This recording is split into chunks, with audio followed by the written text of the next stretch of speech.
រទេះកំណត់ព្រំលិខិតទឹកស្ទឹងស្ទងដែលល្អក់មកជុំបញ្ចាំងទៅដោយរស្មីព្រះអាទិត្យនៅពេលព្រឹកព្រហៀមវា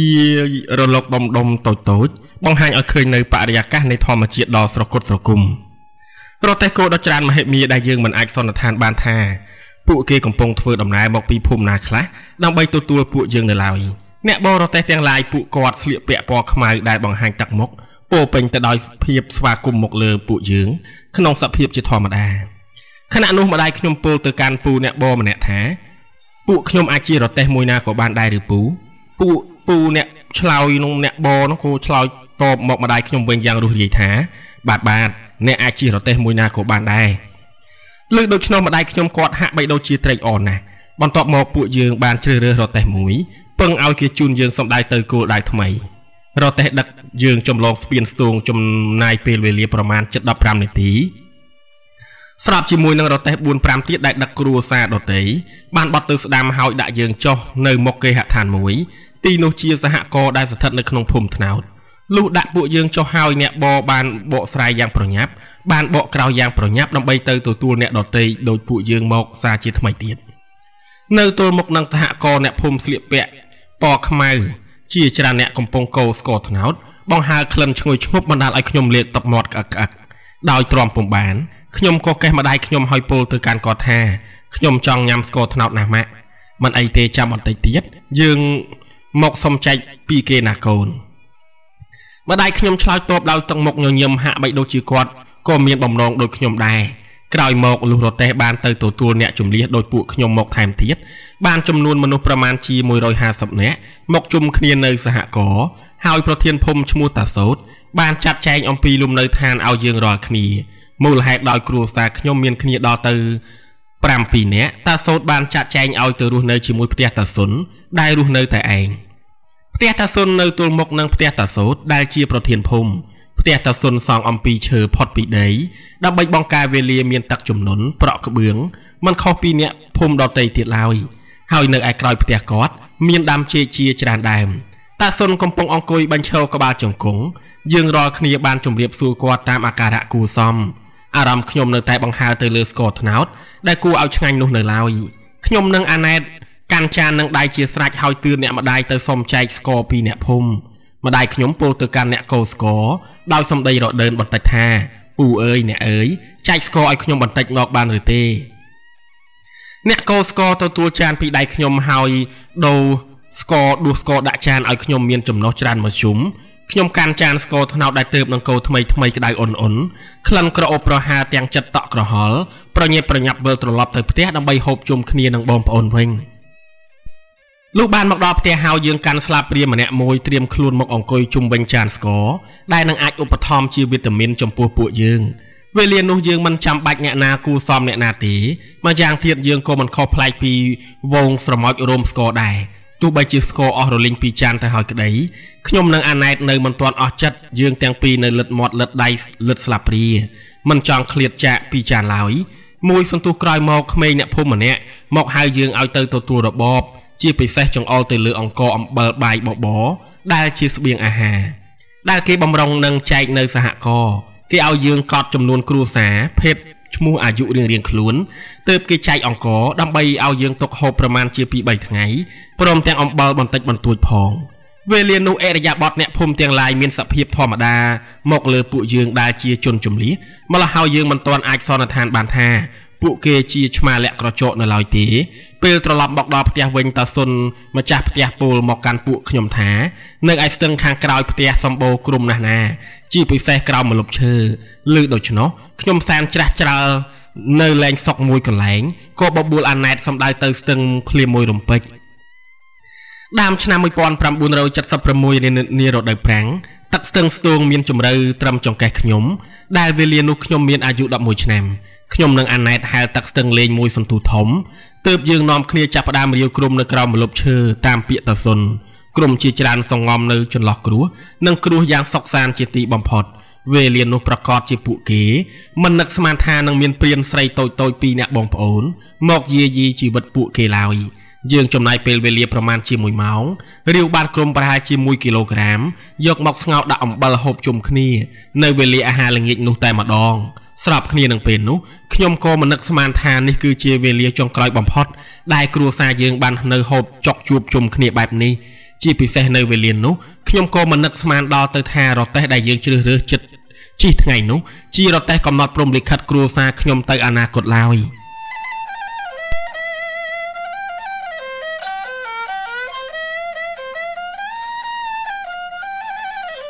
កំព្រាចិត្តត្បិតរស់ឃ្លាតម្ដាយឆ្នាំ1976ត្រូវជាខែបោះគេឲ្យយើងរៀបចំខោអាវបន្តិចបន្តួចរៀងៗខ្លួនទៅស្នាក់នៅក្បែរការដ្ឋានព្រមទាំងត្រូវធ្វើការរួមគ្នាជាក្រុម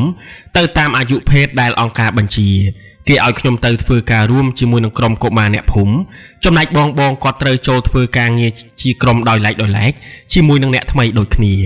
វេលានោះម្ដាយខ្ញុំគាត់មានអាយុទើបតែ45ឆ្នាំនៅឡើយក៏ប៉ុន្តែមូលហេតុដោយកង្វះជីវជាតិព្រមទាំងមានទុក្ខកង្វល់ដូចជាការបារម្ភអំពីអនាគតកូនបណ្ដាលឲ្យគាត់ស្រកសាច់ស្គមស្គាំងស្កើសក់ហាក់បីដូចជាដូនចាស់អាយុខ្ទង់70ពួកគេហៅម្ដាយខ្ញុំថាយេណេនអាណែតមានអាយុទើបតែ9ឆ្នាំព្រមទាំងខ្វះជីវជាតិបណ្ដាលឲ្យធំតែពោះម្ដាយខ្ញុំបារម្ភអំពីសុខភាពកូនពៅយ៉ាងខ្លាំងគាត់ក៏សំណូមពរប្រធានភូមិសូមឲ្យអាណែតរស់នៅក្បែរគាត់ឯភូមិនៅផ្ទះតាសុនក្រុមកុមារដែលខ្ញុំចូលរួមធ្វើការមានចំនួនប្រហែលជា20នាក់ដែលសរុបគ្នានឹងកុមារអ្នកភូមិនិងកុមារអ្នកជំនះមកថ្មីដូចជារូបខ្ញុំជាដើមអ្នកភូមិគេឲ្យឈ្មោះខ្លួនគេថាអ្នកចាស់ចំណែកពួកយើងដែលទើបនឹងជំនះមកគេឲ្យឈ្មោះថាអ្នកថ្មី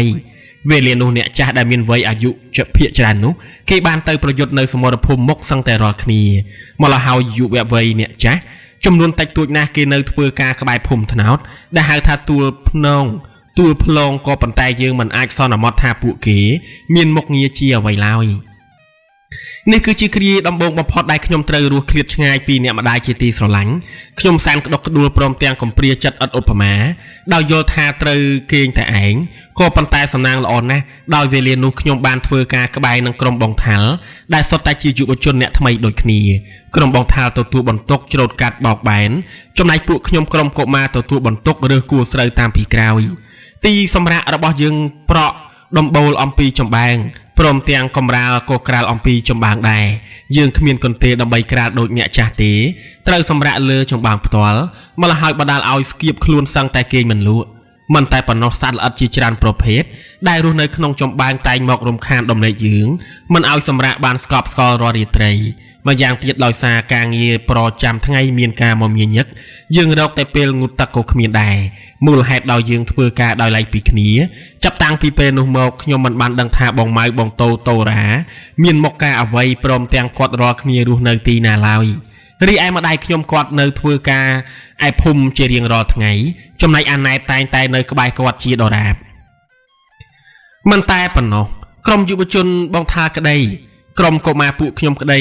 មានអ្នកចាស់ជាប្រធានដើម្បីត្រួតត្រាយើងគ្រប់វិនាទីពេលវេលានោះប្រធានក្រុមខ្ញុំឈ្មោះបងនឿនអាយុខ្ទង់20ឆ្នាំធាត់ត្រឡុកផ្ទះគាត់នៅចំពីខាងក្រោយផ្ទះតាសូតដែលជាប្រធានភូមិការសម្រាកជាក្រុមគឺដើម្បីងាយស្រួលនៅពេលប្រមូលមនុស្សឲ្យចេញទៅធ្វើការជារៀងរាល់ថ្ងៃគេដាស់យើងពីដំណេកឲ្យក្រោកឡើងពីយប់នៅវេលាមាន់រងាវដំបងបងអស់បើតាមខ្ញុំស្មានគឺប្រហែលជាម៉ោង4ព្រឹកដល់ឡើយឲ្យចេញទៅធ្វើការព្រមទាំងមិនអនុញ្ញាតឲ្យយើងហូបអាហារពេលព្រឹកឡើយក្រោយពីបានធ្វើការប្រមាណជា3ម៉ោងទើបគេអនុញ្ញាតឲ្យយើងសម្រាកប្រហែលជា10នាទីដើម្បីទៅរកទឹកហូបឬទៅរកបង្គន់ជាដើមលុះវេលាថ្ងៃត្រេតពីត្រង់ស្រមោលមានប្រវែងប្រហែលជា2ម៉ែត្រទើបគេអនុញ្ញាតឲ្យយើងទៅរោងវិញដើម្បីហូបអាហារថ្ងៃដោយរដូវនោះជារដូវច្រូតបបរដែលគេចែកឲ្យយើងខាប់មកជុំក៏ប៉ុន្តែគេមិនចែកឲ្យយើងហូបបានឆ្អែតស្កប់ស្កល់ទេម្យ៉ាងទៀតគេពុំមានចែកអ្វីដើម្បីជាមកហូបឡើយគឺមានតែអំបិល2-3គ្រាប់តែប៉ុណ្ណោះក្រោយវេលាហូបបបរថ្ងៃទោះបីជាព្រះអាទិត្យនៅខែបោះលោកបញ្ចេញមហិទ្ធិឫទ្ធិអំណាចអស់កម្រិតក្តៅដូចភ្លើងយ៉ាងណាក្តីគេមិនឲ្យយើងនៅសម្រាកដើម្បីយកកម្លាំងបានយូរឬនៅរេរៀបបណ្ដាលឲ្យខាតបង់ពេលវេលាឡើយយុវជនទាំងឡាយដៃកាន់កណ្ដៀវគ្រប់គ្នាចេញទៅច្រូតយ៉ាងស្វាហាប់តទៅទៀតដោយការបញ្ជានិងបង្ខំអំពីអង្គការអ្នកដឹកនាំដែលមានអំណាចនោះលុះវេលាងងឹតមើលស្រូវលែងឃើញទើបគេឲ្យយើងមករោងហូបបបរសម្រាប់យកកម្លាំងដើម្បីទៅធ្វើការនៅថ្ងៃស្អែកទៀតការងារយើងគ្មានថ្ងៃសៅរ៍ឬអាទិត្យឡើយហើយគេឲ្យយើងធ្វើការក្នុងមួយថ្ងៃប្រហែលជា15ម៉ោង ដោយការហត់នឿយនិងខ្វះជីវជាតិសពបែបយ៉ាងព្រមទាំងមិនអាចអត់ទ្រាំនឹងការរស់ឃ្លាតអំពីអ្នកម្ដាយជាយូរថ្ងៃបានបណ្ដាលឲ្យខ្ញុំបាក់កម្លាំងកាយកម្លាំងចិត្តគ្រុនក្តៅមិនអាចក្រោកពីដំណេកទៅធ្វើការនឹងគេបានឡើយដោយខ្ញុំមានជំងឺជាក់ស្ដែងក្តៅខ្លួនរាកហើមរបួសធ្ងន់បែបនោះទើបបងនឿនអនុញ្ញាតឲ្យខ្ញុំសម្រាកបានមួយថ្ងៃ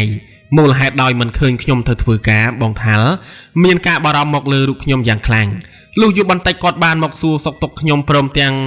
នៅដៃគាត់មានកាន់ពេងដែលមានទឹកអ្វីនៅក្នុងនោះហុចមកឲ្យខ្ញុំហើយពោលថាអាដែតញ៉ាំទឹកនេះទៅប្រកាសជាមានកម្លាំងជាមិនខានដោយខ្លួនខ្ញុំមានកម្ដៅខ្លាំងពីថ្ងៃ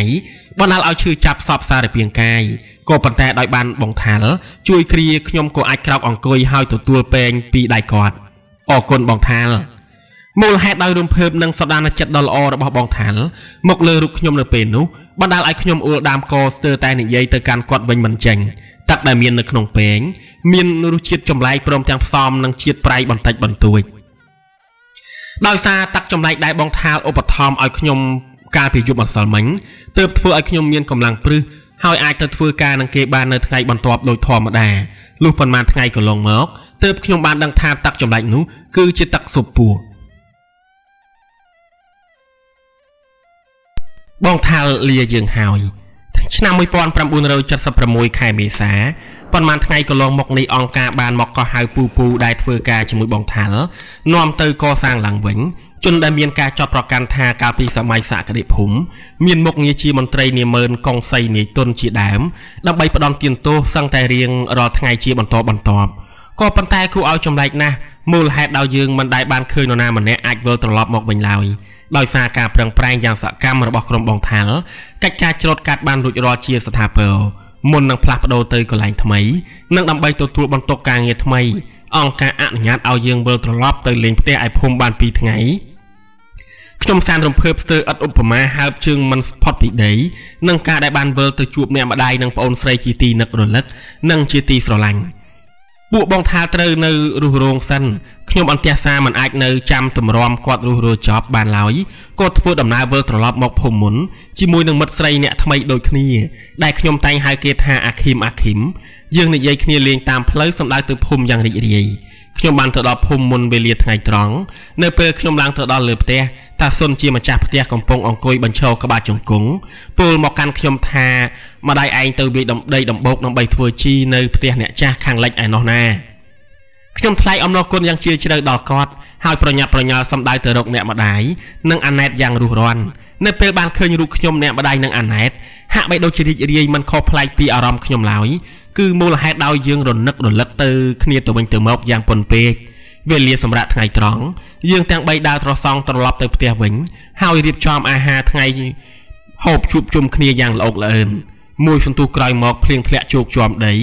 ហើយនៅឯក្រោយផ្ទះតាសុនដែលមានចំការចេកយើងបានឮសំឡេងហ៊ីងយំប្រដាក់គ្នាហ៊ីងហងហ៊ីងហាងដោយឃ្លានខ្លាំងពេកខ្ញុំអត់ទ្រាំមិនបានក៏ចុះទៅដេញចាប់ហ៊ីងបាន3ខ្ញុំកាន់ជើងហ៊ីងបោកនឹងសសរផ្ទះខាងក្រោមកាត់ក្បាលពន្លត់ស្បែកដកគ្រឿងក្នុងចេញលាងទឹកឲ្យស្អាតប្រឡាក់អំបិលទើបយកមកអាំងហូបជាមួយនឹងអាណែតសូមបញ្ជាក់ថានៅពេលរំលឹកដើម្បីពណ៌នាប្រយោគនេះខ្ញុំព្រឺសម្បល់គីងគួរបងថាល់ដែលរវល់នៅក្នុងឯណោះរុះរោងនោះក៏បានមកដល់ផ្ទះដែរខ្ញុំដួសបបរដាក់ក្នុងចាន4ចំណែកចានសម្រាប់បងថាល់ខ្ញុំដួសជូនគាត់ច្រើនជាងចានដទៃម្ដាយខ្ញុំដួសបបរអំពីចានគាត់សែនថ្វាយព្រះពុទ្ធព្រះធម៌ព្រះសង្ឃសូមលោកមេត្តាជួយស្រោចស្រង់ពួកយើងឲ្យបានផុតទុក្ខផុតនរោអវជ័យបែបនេះកុំបីខានពេលនោះខ្ញុំនឹងអាណែតបៀមរៀមដៃរងចាំទទួលសំណល់សែននោះរំពេចនោះបាននឹកឃើញដល់ពាក្យដែលមុននឹងគេជំនះយើងឲ្យចេញពីភ្នំពេញដល់ចម្លែក2ម៉ាត់ដែលពោលថាបាយមួយគ្រាប់ជាប់កន្ទុយឆ្កែគេដេញឆ្កែដើម្បីយកបាយមួយគ្រាប់ហូបមានផ្ទះឥតមនុស្សនៅមានផ្លូវឥតមនុស្សដើរមានជណ្ដើរឥតមនុស្សឡើងខ្ញុំសានស្ញាប់ដឹងពាក្យដល់ឆត់នេះណាតើអ្នកណាគេក៏ពូកែទាញម្លេះឡមុននឹងត្រឡប់ទៅធ្វើការបន្តនៅពេលល្ងាចម្ដាយខ្ញុំបានលបសូត្រព្រះធម៌យ៉ាងស្ងៀមស្ងាត់មូលហេតុដោយនៅសម័យនោះមានវិន័យហាមមិនឲ្យកាន់ព្រះពុទ្ធសាសនាជាដាច់ខាតប្រសិនបើមានក្មេងអ្នកចាស់មកឆ្លប់យកដំណឹងនៅក្រោមផ្ទះហើយបានដឹងថាម្ដាយខ្ញុំបានសូត្រព្រះធម៌ឬក៏បានសែនព្រានជាដើមនោះគេប្រកាសជានឹងរាយការណ៍ទៅអង្គការលើដែលមានន័យថាអ្នកដឹកនាំជាន់ខ្ពស់នឹងមានអំណាចសពបែបយ៉ាងនោះប្រកាសជាគេនឹងផ្ដន់ទានទោសម្ដាយខ្ញុំជាក់ជាមិនខានឡើយ វេលាយប់មុននឹងចូលដំណេកបងថាលពលមកកាន់ម្ដាយខ្ញុំយ៉ាងរឯងថាម៉ាក់ឲ្យនីលកាអូមេហ្គាមកខ្ញុំបានទេកូនយកទៅធ្វើអីប្រសិនបើប្រធានក្រុមឃើញគេនឹងរឹបអូសយកណាកូនម្ដាយខ្ញុំឆ្លើយទៅបងថាលដោយក្តីបារម្ភក្រៃលែងប្រាកដហើយគឺនៅវេលានោះសូម្បីតែក្រវិលមាសដ៏តូចរបស់ខ្ញុំដែលអ្នកម្ដាយចែកឲ្យតាំងពីកំណើតក្តីក៏បងនឿនជាប្រធានក្រុមហ៊ុនស្នើសុំរឹបអូសដោយឥតអៀនខ្មាស់ហើយម្យ៉ាងទៀតពី3ខែអង្គការមកឆែកអីវ៉ៃអីវ៉ាន់យើងស្នើសុំមាសពេជ្រនិងអ្វីដែលមានតម្លៃចំពោះយើងតាមអំពើចិត្តថែមទៀតផងពេលនោះម្ដាយខ្ញុំយល់ជាអំពីសដានចិត្តបងថាលព្រមទាំងមានការបារម្ភយ៉ាងខ្លាំង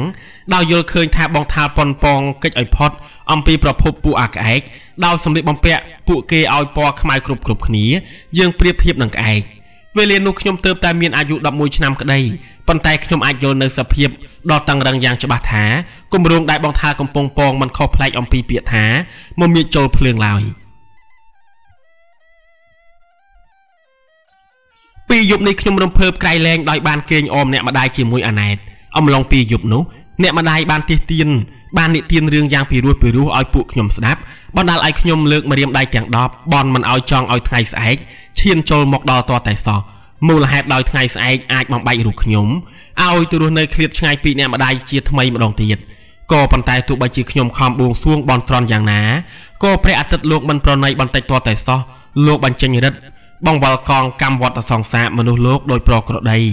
ព្រឹកថ្ងៃបន្ទាប់ដែលខ្ញុំស្អប់ជាទីបំផុតបានឈានចូលមកបំបីពួកយើងដោយគ្មានត្រាប្រណី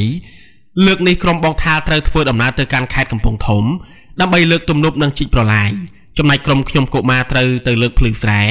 នៅទីកន្លែងផ្សេងខ្ញុំអោបអ្នកម្ដាយសូមលាគាត់នឹងអាណែតយ៉ាងអាឡោះអាល័យជាទីបំផុតដោយមិនដឹងជាថ្ងៃណានឹងអាចបានមកជួបជុំគ្នាទៀតទេយើងទៅប្រជុំគ្នានៅសហករណ៍ទើបធ្វើដំណើរជាក្រុមទៅទិសដៅរកការងារថ្មីអារម្មណ៍ខ្ញុំបានបង្ហាញជូនទៅបងថាលដែលវេលានោះគាត់មានអាយុ19ឆ្នាំថាលាឲ្យបងថាល